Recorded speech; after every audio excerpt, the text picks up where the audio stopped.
Hello everyone, आज का हमारा टॉपिक है कॉमन कोल्ड और नेज़ोफेरेंजाइटिस।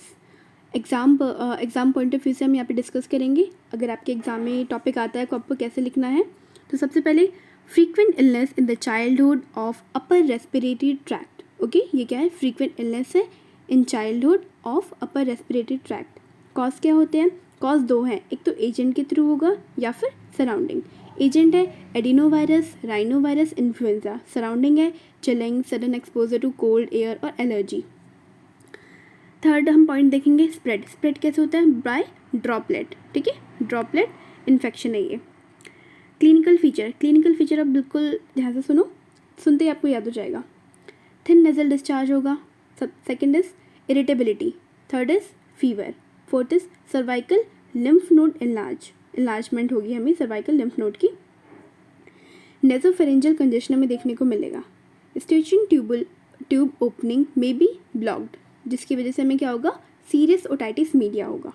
Okay, congestion of tympanic membrane, excessive लैक्राइमेशन। हमें देखें यहाँ पे कंजेशन ज़्यादा हो रहा है, जो नेजोफेरेंजियल कंजेशन हो गया और congestion of the tympanic membrane. तो बेसिकली हमें प्रॉब्लम इनसे है, तो हमें कंजेशन दूर करना है। ट्रीटमेंट में हम क्या करेंगे? कंजेशन को दूर करने के लिए करेंगे। ओके, नाउ अगर हमारा क्लियर म्यूकोइड डिस्चार्ज है तो हम उसे बोलेंगे एलर्जिक राइनाइटिस की वजह से हो रहा है। अगर वो प्यूरलेंट है डिस्चार्ज है तो हम उसे बोलेंगे इन्फेक्शन की वजह से हो रहा है। और शेडिंग ऑफ एपिथेलियम और इन्फ्लेमेटरी सेल। ओके, ये इलनेस बेसिकली 3 डेज़ की हो सकती है और कोल्ड होता है 7 डेज से परसिस्ट कर सकता है। नाउ ट्रीटमेंट, हमने बोला कि जो कंजेशन की वजह से, जैसे नेजोफेरेंजियल कंजेशन हो रहा था हमारा, टिम्पैनिक मेम्ब्रेन कंजेशन हो रही थी, तो उस कंजेशन को दूर करने के लिए तो रिलीव नेजल कंजेशन। ठीक है, ट्रीटमेंट किस बेस पे होगा? Relieve nasal congestion. Nasal congestion को रिलीव करने के लिए क्या देंगे? Nasal decongestant. ठीक है, नेजल डीकंजेस्टेंट हम देंगे, जिसमें है एफिड्राइन या फिर ऑक्जेलोमेटाजोलाइन। एफिड्राइन या फिर ऑक्जेलोमेटाजोलाइन। नॉन सिडेटिव एजेंट्स हम दे सकते हैं, एग्जाम्पल लोराटिडिन और cetirizine in the allergic rhinitis. ठीक है, लोराटिडिन या फिर सिट्राजिन इन एलर्जिक राइनाइटिस।